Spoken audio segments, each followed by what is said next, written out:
Simbahan Katoliko. Ang tabayanan niyo. Yes, maraming salamat. Salamat po. Okay, Sister Lourdes Osada, Sister, ayon po kasi sa katuruan ng simbahan, yun pong judgment ay meron pong dalawang elemento yung judgment. No? May tinatawag na particular judgment at yung final judgment. So, para maunawaan natin ng maayos, ano ba ang particular at final? Particular judgment, yan po yung sinasabi mo na kapag namatay ka, agad po tayong haharap sa upuan ng ating Panginoong Kristo at tahatulan tayo ayon sa ating mga gawa, mabuti man o masama. No? After ng ating kamatayan, automatic po, haharap tayo para sa paghuhukom ng ating Panginoong Kristo. So, ito po ay mababasa natin sa Hebrews 9:27. Ito po kasi ang nakasulat, sister, no? Basahin ko sa iyo, Hebrews 9:27. Itinakda sa mga tao na sila'y minsang mamatay at pagkatapos ang paghuhukom. So, matapos ang tao ay mamatay, ay ang paghuhukom. So, sa turo ng simbahan, sister, sa theology ng simbahan, tinawag ito na particular judgment. Na bawat isa sa atin, siyempre lahat tayo dadaan tayo ng kamatayan kung hindi tayo aabutan ng judgment day, yung final day ng panahon ba. No? So lahat naman tayo mamamatay. So lahat po tayo haharap sa isang paghuhukom ng ating Panginoong Kristo. So yun po ang sinasabi mo na ilalagay ba tayo sa purgatory, sa hell, or sa langit. No, kung yung gawa mo, kasi ayon kasi dito sa ikalawang Korinto 5:10 kasi kapatid, kung titingnan natin sa ikalawang Korinto 5:10, huhukuman tayo ni Panginoong Kristo ayon sa ating mga gawa, mabuti man o masama. So ito ating mababasa, sapagkat lahat tayo haharap sa hukuman ni Kristo at tatanggap ng nararapat ayon sa ating mga gawang mabuti o masama nang tayo'y nabubuhay pa sa daigdig na ito. So magdidepende ang hukom ng ating Panginoong Kristo sa particular judgment ayon sa mga nagawa natin, mabuti man o masama. So kung masama yung mga gawa natin, ibig sabihin ng masama yung labag sa mga kautusan ng ating Panginoong Kristo, no? Ibig sabihin yung mga mortal sin. So ang magiging hukom niya sa tao, particularly, impyerno. Ayon po yan sa turo ng simbahan at sa banal na kasulatan.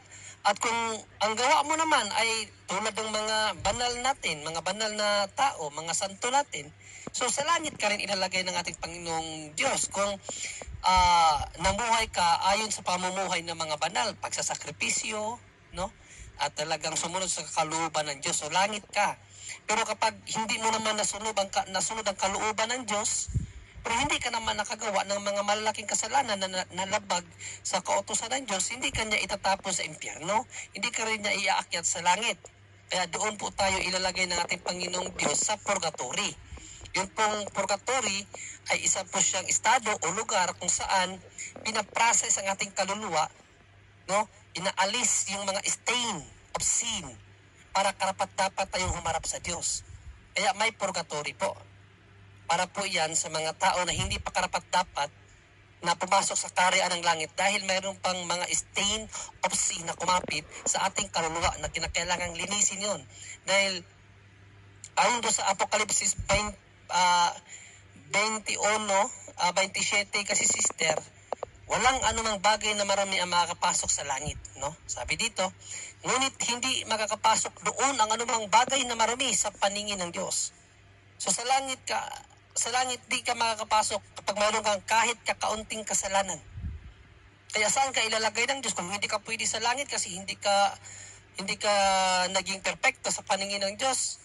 Pero hindi ka naman niya pwedeng itapon sa impyerno kasi ang impyerno, tapunan niya ng mga malaking kasalanan.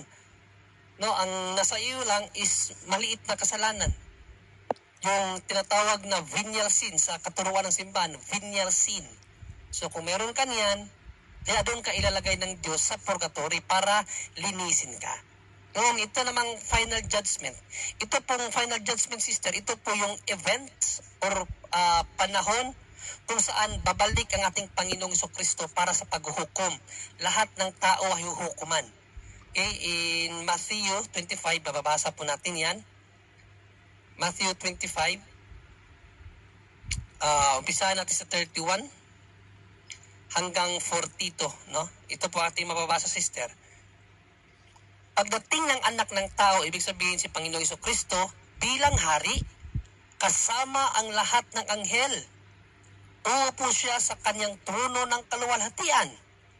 Titipunin naman sa harapan niya ang lahat ng tao at sila'y kanyang pagbukod-bukurin tulad ng ginagawa ng pastol sa mga tupa at mga kambing. Inilalagay nito sa kanyang kanan ang mga tupa, itong tupa, ito yung mga taong mabubuti. At sa kaliwa naman ang mga kambing. Itong kambing naman yung mga taong masasama. Kaya't sasabihin ng hari sa mga nasa kanan niya, "Halik kayo, mga pinagpala ng aking ama. Pumasok kayo at tanggapin ang kahariang inihanda para sa inyo mula pa ng likay ng daigdig. Sapagkat ako'y inyong pinakain nung ako'y nagugutom. Ako'y inyong pinainom nung ako'y nauuhaw. Ako'y isang dayuhan at inyong pinatuloy. Ako'y walang maisuot at inyong dinamitan. Nagkasakit at inyong dinalaw, nabilanggo at inyong pinuntahan." Sasagot ang mga matuwid, "Panginoon, kailan po namin kayo nakitang nagutom at aming pinakain, o nauhaw at aming napainom? Kailan po kayo naging dayuhan at aming pinatuloy, o kaya walang maisuot at aming dinamitan? At kailan po namin kayo nakitang nagkasakit o nabilanggo at kayo'y aming dinalaw?" Sasagot ang hari, "Tandaan ninyo, nang gawin ninyo ito sa isa sa mga alagad ko, siya man ang pinakahamak, ako ang inyong tinulungan." So yan po ang tinatawag, sister, na Judgment Day. Pagbabalik ng ating Panginoong Jesucristo, so lahat po ng tao, patay man o buhay, haharap, yung mga mabubuti sa kanyang kanan, yung mga masasama sa kanyang kaliwa, at yung mga mabubuti, gumawa ng kabutihan, ipapasok sa kaharian ng Diyos. Yung gumawa naman ng kasamaan, yung hindi kumilala sa Kanya, itatapo naman yun sa dagat-dagatang apoy. So yan po ang turo ng simbahan, sister, about sa yung tanong mo about sa particular judgment and final judgment. Kaya Iwan, baka nandiyan na si Brejando.